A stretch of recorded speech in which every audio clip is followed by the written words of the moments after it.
Hi, this is Someshnath Mishra. Welcome to our channel Graviton Classes. Today the topic of discussion is the rise of nationalism in Europe. This course offered is for class 10 CBSE students. Now before we go through the topics, there is some context to which we need to go through. Those are timeline of events in the 18th century, यानी कि 18th century में Europe के प्रदेश में क्या चल रहा था, उस समय की स्थिति क्या थी. Nationalism and nation states. अब ये नेशनलिज्म क्या है और नेशन स्टेट्स का डेवलपमेंट कहाँ से हुई. French revolution, idea of nation, France की क्रांति, उसकी ध्रुवीकरण के कारण नेशन का जो आइडिया आया वो कहाँ से आया. Making of nationalism in Europe, age of revolutions, किस समय क्रांति हुई थी यूरोप के प्रदेश में. Unification of Germany, unification of Italy, visualising nation, nationalism and imperialism. ये सारे टॉपिक हमारे जो इस कोर्स में ऑफर्ड किए जाएंगे. लेकिन हम लोग जब इस टॉपिक के जाते हैं तो पहली बात ये होती है कि हम लोग यूरोप के बारे में क्यों जानना चाहते हैं. ऐसे क्या है कि यूरोप से इतनी सारी जानकारी हमको क्यों लेनी चाहिए. ये खाली एग्जाम पॉइंट ऑफ व्यू नहीं है, दूसरे पॉइंट्स में भी ये ज़रूरी है. Why should we need to study about Europe. इसलिए है क्योंकि ह्यूमन डेवलपमेंट और वेस्टर्न सिविलाइजेशन जो है उसकी गति कहीं ना कहीं यूरोप से ही जुड़ी हुई है. अब यूरोप ऐसा प्रदेश है जो कि नॉर्थ के साइड में आर्कटिक सर्कल या फिर आर्कटिक ओशंस, वेस्टर्न की साइड में अटलांटिक ओशन, ब्लैक सी, कैस्पियन सी और मेडिटेरियन सी साउथ की दिशा में है, जो कि इसकी लोकेशन का महत्व बढ़ा देती है. और ईस्टर्न साइड में एशियन रशिया एम्पायर था, जार के टाइम की बात है ये. अब यूरोप प्रदेश इसलिए और भी नेसेसरी है क्योंकि हमारे जो प्रेजेंट डे मैनकाइंड है या फिर जितने सारे डेवलपमेंट्स है उसमें कहीं ना कहीं यूरोप का हाथ बहुत बड़ा है. अगर गुटेनबर्ग ये सब नहीं करते, यानी कि उन्होंने प्रिंटिंग प्रेस करवा दिया. गुटेनबर्ग प्रिंटिंग प्रेस जब 1450 में आया, उसके चलते फ्रांस की क्रांति, बार में ध्रुवीकरण जितने सारे हुए वो सारे अन्य प्रदेश में पहुंचने लगे. तो Gutenberg 1450 invention of Gutenberg printing press allowed for improved communication throughout Europe and for ideas to spread more quickly. और उनकी सारी कथाएं वो बाहरी देशों में छपने लगी. लियोनार्डो डा विंसी, इनको तो आप जानते होंगे, ये द मोनालिसा को प्रिंटिंग किए थे. इनको रेनेसांस मैन बोला जाता है. रेनेसांस मैन इसीलिए बोला जाता है क्योंकि एक दौर था जिस समय यूरोप कहीं ना कहीं एक अच्छी निद्रा में थी, यानी कि वहाँ पे डेवलपमेंट, साइंस, टेक्नोलॉजी ये सब नहीं चल रहा था. तब ह्यूमनिज्म ही खाली चल रहा था. राजा रजवाड़े के शासन चल रहे थे और बाकी देश सुस्त था. लेकिन रेनेसांस पीरियड वो पीरियड था, वो दौर था जो लगभग तौर पे 1400 के आसपास, वहाँ से रेनेसांस पीरियड को बोला जाता है. और विंसी को रेनेसांस मैन भी बोला जाता है. हम लोग कार्टेशियन कोऑर्डिनेट सिस्टम पढ़े हैं जिसको डेस्कार्टिस ने दिया था. हम लोग गैलीलियो के थ्रू जान सके कि सैटर्न के रिंग्स होते हैं, जुपिटर्स के मून्स होते हैं. वो फिलोसॉफी भी यूरोप के प्रदेश से ही मिला है. निकोलस कॉपरनिकस, जिन्होंने हेलियोसेंट्रिक के बारे में बताया था, ग्रेविटेशन के बारे में बताया था, कॉपरनिकस लॉ भी है उसमें. विलियम शेक्सपियर, जिनको इंग्लिश के नेशन पोएट बोला जाता है इंग्लैंड में, उन्होंने आर्ट एंड आर्किटेक्चर को बहुत बढ़ावा दिया. फिर आते हैं क्रिस्टोफर कोलंबस, जिन्होंने अमेरिकन का जो डिस्कवरी है उन्होंने ही किया था.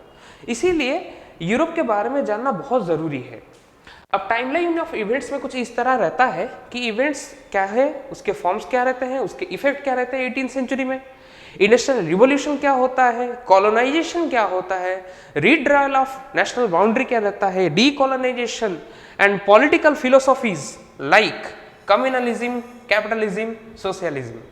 कम्युनलिज्म यानी कि साम्यवाद, कैपिटलिज्म पूंजीवाद और सोशलिज्म समाजवाद, इस सब की ध्रुवीकरण कहीं ना कहीं यूरोप की सोसाइटी से आया है. और ये सब घटनाएं हमें आगे में कवर करनी है. ये रहा 18th सेंचुरी यूरोप के बारे में. 18th सेंचुरी यूरोप कुछ इस तरह का था कि ये रहा द ग्रेट ब्रिटेन, ये कवर हुआ था ग्रेट ब्रिटेन।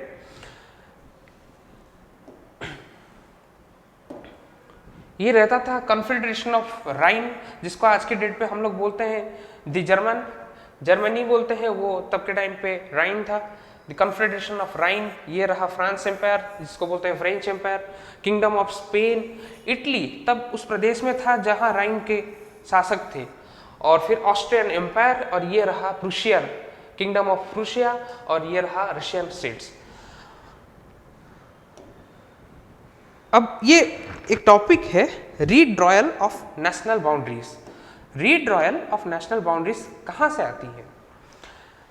जब एक प्रदेश में रहते हैं तो हम लोग के अंदर कुछ सारे डिफरेंसेस रहते हैं। सबसे बड़ी डिफरेंस जो रहती है वो है कल्चरल डिफरेंस, वो रहती है कल्चरल डिफरेंस, कल्चरल डिफरेंसेस।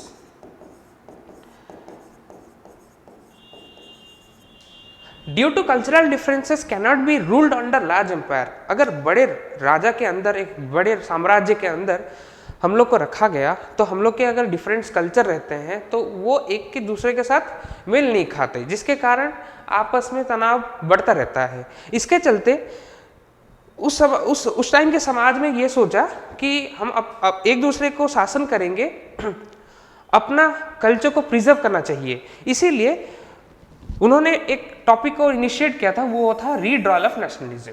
अब रीड्रॉयल दो तरह के हो सकते हैं। एक होता है कि प्रदेश से जुट जाना, यानी कि जिसको हम लोग बोलते हैं डिसइंटीग्रेशन, और दूसरा होता है मर्जर। एक होता है डिसइंटीग्रेशन, दूसरा होता है मर्जर। डिसइंटीग्रेशन यानी कि जब एक समाज 2 या 4 हिस्सों में बढ़ जाता है और ये आपस में अपने कल्चर से डेवलप किए रहते हैं। और दूसरा होता है जब मर्जर होता है, यानी कि ये 3-4 समाज एक ही सोसाइटी फॉर्मेशन करते हैं, एक ही रूलर के अंदर रूल करते हैं, तब इसको बोलते हैं merger of the society.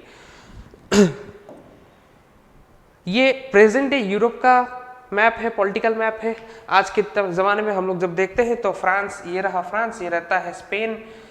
Germany को बहुत सारे टुकड़ों में बांटा गया है, इटली बन गया, जर्मनी बन गया, चेक रिपब्लिक बन गया, ऑस्ट्रिया एक छोटा सा देश बन गया, पोलैंड बन गया, यूक्रेन बन गया, रोमानिया, स्लोवाकिया, सर्बिया, ये सब छोटे छोटे देश बन गए जो कि पहले टाइम पे एक ही साम्राज्य के अंदर आते थे। अगर यहाँ नोटिस किया जाएगा तो यहाँ देख सकते हैं कि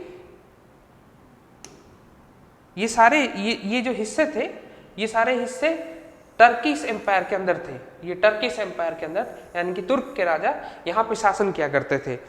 यहाँ पे एक छोटा सा देश है, अगर इसका नोटिस कर पाएंगे तो देखिए एक छोटा सा देश है जिसको इस टॉपिक का सबसे इंपॉर्टेंट फिगर यहीं से निकला है, कोर्सिका। कोर्सिका वो जगह है जहाँ पे नेपोलियन बोनापार्टे का जन्म हुआ था और बाद के समय वो एम्परर ऑफ फ्रेंच भी बने, यानी कि फ्रांस के शासक बने। अब फ्रांस का रिवॉल्यूशन इसलिए भी इंपॉर्टेंट है, फ्रांस का रिवॉल्यूशन हमको 3 चीज के बारे में बताता है जिसको हम लोग पिलर्स बोल सकते हैं। पिलर्स यानी कि वो 3 बात हमको सिखाती है, जो कि लिबर्टी, स्वतंत्रता, इक्वलिटी, समानता, और फ्रैटर्निटी, बंधुता। इसके बारे में हमको फ्रेंच रिवॉल्यूशन बताती है या फिर फ्रेंच रिवॉल्यूशन बताती है। जब फ्रेंच रिवॉल्यूशन हो गया, उसका नॉलेज धीरे धीरे करके सारे यूरोप में बढ़ने लगे। और ये जितने सारे नॉलेज थे कैसे बढ़े ना, जैसे कि आपने बताया कि तब गुटेनबर्ग ने अपना प्रिंटिंग प्रेस बना लिया था। अब इसी टॉपिक में बाद में देखा जाएगा कि कैसे जब नेपोलियन राजा बने तो वो धीरे धीरे दूसरे प्रदेश में घुसते रहे और वहाँ पे जाके अपना नेपोलियनिक कोड जो बताए थे 1805 वो धीरे धीरे बताने लगे। अब इस दौर पे 4 घटनाओं का, जिनको टाइमलाइन हम बोल सकते हैं, ये इंपॉर्टेंट है। एक सोसाइटी बना फ्रांस का, जब लुई 16 फ्रांस के राजा, 9th स्टैंडर्ड के बुक में आप लोग पढ़े होंगे, 9th स्टैंडर्ड के बुक में लिखा था कि जब लुई 16 फ्रांस के राजा बने, लुई 16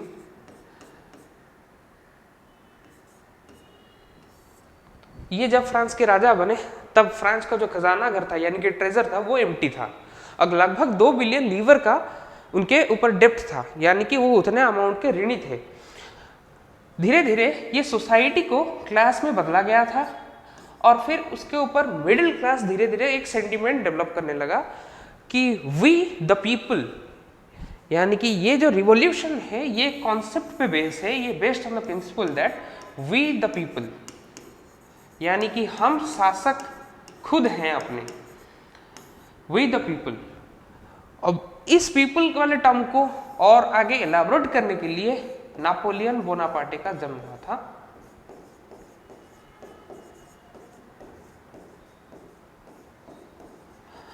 यानी कि हम लोग आज के डेट पे नेशनलिज्म यानी कि जो राष्ट्रवाद है इस तो नापोलियन बोनापार्टे को हम लोग राष्ट्रवाद के जनक भी कह सकते हैं। इसलिए कह सकते हैं क्योंकि उन्होंने ही एक रिवॉल्यूशन क्रांति का जो धारा है उसको पकड़ने में नापोलियन बोनापार्टे का कहीं ना कहीं बहुत हिस्सा रहा। 1789 से लेकर 1799 तक फ्रेंच रिवॉल्यूशन हुआ। फ्रेंच ने बहुत सारे अपने स्टेट्स को ऑक्यूपाई किए। इस दौर पे नापोलियन ने बहुत सारे चेंजेस किए थे, जैसे कि उन्होंने टैक्स हटाए थे, कुछ टैक्स इतने सारे जो करेंसीज थे उन्होंने रिड्यूस किया था, जर्मनी को कवर किया था, 39 कॉन्फेडरेशन जर्मनी को, वहाँ पे भी वो पहुँच गए थे। तो फ्रेंच रिवॉल्यूशन होते होते जब वो 1799 में फ्रेंच रिवॉल्यूशन खत्म हुआ तब वो इटली और जर्मनी को एक ही किंगडम के अंदर शासन करना चाहते थे, यानी कि यही यूनिफिकेशन था। यूनिफिकेशन के अंदर वो एक साम्राज्य को के अंदर सारे स्टेट्स को रखना चाहते थे, लेकिन यहाँ के जो सोसाइटी में कम्युनल कंजर्वेटिज्म था, उनके अंदर जो मिडिल क्लास सोसाइटी थे वो लोग सोचने लगे कि हम लोग तो शासन होंगे लेकिन आज द पीपल खुद शासन होना चाहते हैं, हमको चाहिए कॉन्स्टिट्यूशनल मोनार्की, हमको चाहिए था कॉन्स्टिट्यूशनल मोनार्की, कॉन्स्टिट्यूशनल मोनार्की। जाते जाते 1799 हो गए, तब तक कॉन्स्टिट्यूशनल मोनार्की का डिमांड्स रहा, लेकिन उस समय नापोलियन बहुत ही एग्रेसिव मोड पे थे, वो सारे क्लियरेंस कर रहे थे अपने युद्ध काल में। लेकिन जब तक 1815 हुई तब एक बैटल हुआ जो कि बैटल ऑफ वाटरलू बोला जाता है, आखिरी बैटल जो नेपोलियन बोनापार्ट ने जीत हार ली थी, वो battle of Waterloo present day Waterloo Brussels में है। यहाँ पे नेपोलियन का युद्ध आर्थर वेलेस्ली और कोलिशन के साथ हुआ था। इस कोलिशन में बहुत सारे देशों का नाम था, 7 देशों का लगभग नाम था, जिनमें से 3 बड़े देश थे, एक था ब्रिटेन, एक था रशिया, एक था ऑस्ट्रिया। अब इस हार के बाद वियना कांग्रेस हुई थी। वियना कांग्रेस में ऑस्ट्रिया के एक चांसलर हुआ करते थे जो कि वहाँ का फाइनेंस मिनिस्टर हुआ करते थे, मैटरनिच। इनको बोला जाता है वहाँ पे इंग्लैंड और वो सब यूरोपीय देशों में ऐसा रहता है कि राजा को ड्यूक बोला जाता है। तो ड्यूक ऑफ मैटरनिच एक मीटिंग बुलाया था जो कि वियना कांग्रेस था, वियना शांति कांग्रेस और वियना पीस कांग्रेस। फिर एक दौर आया जहाँ पे सोसाइटी को 1815 से लेकर 1821, ये वो टाइम का ये वो दौर था जब नापोलियन का हार जाना और फिर उसके बाद फिर कंजर्वेटिव सोसाइटी का प्रेशराइजेशन करना, उस दौर पे एक क्रेज डेवलप होने लगा लोगों के बीच में। वो था क्रेज फॉर नेशनलिज्म 1821 टू 1905। अब 1821 टू 1905 ये बहुत बड़ा टाइम पीरियड है। इस टाइम पीरियड में केवल एक ही देश नहीं, यूरोप के बहुत सारे प्रदेशों का डेवलपमेंट हुआ, जैसे कि जर्मनी का लगभग 1870 के आसपास वहाँ का क्रांति हुआ था, वो भी यूनिफाई हुए थे, एक ही देश के अंदर आए थे। अब बात ये रही कि ये यूनिफिकेशन हो क्यों रहा था? अगर डाइवर्सिफिकेशन था तो यूनिफिकेशन हो क्यों रहा था? सोसाइटी में लोगों को लगने लगा कि हम लोग का जब वेशभूषा, भाषा, खाद्य, बाकी सारी चीज़ ये सब अलग है, तो हमें एक कॉमन कल्चर होना चाहिए, एक ही प्रकार की सोसाइटी में एक कॉमन कल्चर होना चाहिए जो कि दूसरे सोसाइटी से कोई लिंक ना रहे। इसीलिए नेशन स्टेट्स का डेवलपमेंट हुआ। नेशन स्टेट, और नेशन स्टेट का जो कॉन्सेप्ट था उसका कोर नॉलेज था नेशनलिज्म। नेशनलिज्म यानी राष्ट्रवाद। अब टॉपिक ये आता है कि राष्ट्रवाद है क्या। ऐसा कुछ सोच देखिए, ये 3 पिक्चर हमने डाली है और इस पे ये आप जानते हैं लगान वाला पिक्चर है जहां पे ये बोलता है तुम साला गरीब लोग हमारी जूती के नीचे रहेगा। ये वो सोसाइटी है यूरोप की जब dominance of the Kings and princely state यानी राजा और रजवाड़ा के द्वारा जो जितने सारे डोमिनेंस हुआ करते थे वो इनके ऊपर था। किनके ऊपर ना, पीजेंट्स और मिडिल क्लास सोसाइटी। यानी कि तब फ्रांस की क्रांति है पहले, उस समय दो सोसाइटी को दो तीन भाग में डिवाइड किया गया था जिनको बोला जाता था स्टेट्स। अब नोबिलिटी का डोमिनेंस था तब नोबिलिटी, ये पिक्चर कम से कम ये बोल रहा है कि नोबिलिटी कैसे रिट्रीट करती थी पीजेंट्स के। लेकिन जब तक नेपोलियन का दौर आया तब तक वो आखिर वाला दिन आ ही गया जब हम बोलने लगे कि हमारा हिंदुस्तान जिंदाबाद था। यहाँ हिंदुस्तान रिप्रेजेंट करता है नेशनलिज्म के आइडियोलॉजी को। अब हम जानना चाहेंगे कि नेशनलिज्म क्या है। नेशनलिज्म यानी राष्ट्रवाद, ये एक सोच है। ये सोच एक दौर पे नहीं बनाए, ऐसा नहीं कि 1-2 मिनट में बन गया नेशनलिज्म, ऐसा नहीं हुआ है। नेशनलिज्म बनने के लिए बहुत सारे स्ट्रगल हुआ था, बहुत सारे सिंबल के थ्रू हुआ था, जिसमें एक सिंबल ऐसा भी है कि फ्रांस के रिवॉल्यूशन हुआ था उसमें पहले वो फ्रांस वाली क्रांति में वो पहले ये किए थे कि अपना रॉयल फ्लैग को बदलाए थे, यानी कि उन्होंने सिंबल्स को बदलाया था, उन्होंने सेलिब्रेशन किया था टू द मार्टियर्स। ये सब एक छोटे छोटे हरकतों से ही नेशनलिज्म का डेवलपमेंट हुआ था, राष्ट्रवाद का डेवलपमेंट हुआ था। फिर वो धीरे धीरे अन्य प्रदेशों में पहुंचने लगा। जैसे ये पिक्चर क्या दर्शाता है, हमारा हिंदुस्तान जिंदाबाद था, है और रहेगा। जब ये वाले टर्म्स हमारे अंदर आते हैं तो हमारे अंदर का कि खून जाग जाता है। उसी तरह नेशनलिज्म का खून भी उस दौर पे वैसे ही डेवलप किया था, तो इसमें वो दर्शाया गया है। लेकिन सिलेबस पॉइंट ऑफ व्यू में कुछ टॉपिक्स है, डेट्स है, वो डेट्स बहुत ही ज़्यादा जानकारी पूर्वक है। वो है नेपोलियन का invasion of Italy, Napoleonic wars, fall of Napoleon, Vienna peace settlement, Greek struggle for independence. फिर आता है 1848 पे जब तक रिवॉल्यूशन चलता है मिडिल क्लास सोसाइटी पे, धीरे धीरे मैगियर्स, जर्मनी, इटली ये सब अपने नेशन स्टेट का डेवलपमेंट करना चाहते हैं। फिर यूनिफिकेशन ऑफ इटली होता है लगभग 1859 से लेकर 1870 के बीच। 1866 से लेकर 71 तक जर्मनी का यूनिफिकेशन होता है। फिर स्लेब, ओटोमन एम्पायर और हैब्सबर्ग एम्पायर। अब ये एम्पायर के बीच में हमको 3 एम्पायर के बारे में इस टॉपिक में जब तक हम लोग डिस्कशन करते हैं तो 3 एम्पायर्स के बारे में जानना है। एक होता है हैब्सबर्ग एम्पायर, एक होता है बॉर्बन डिनास्टी यानी कि फ्रांस का,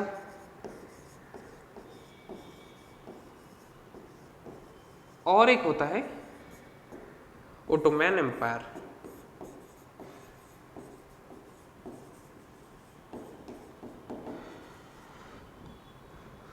ये इस्लामिक स्टेट्स है।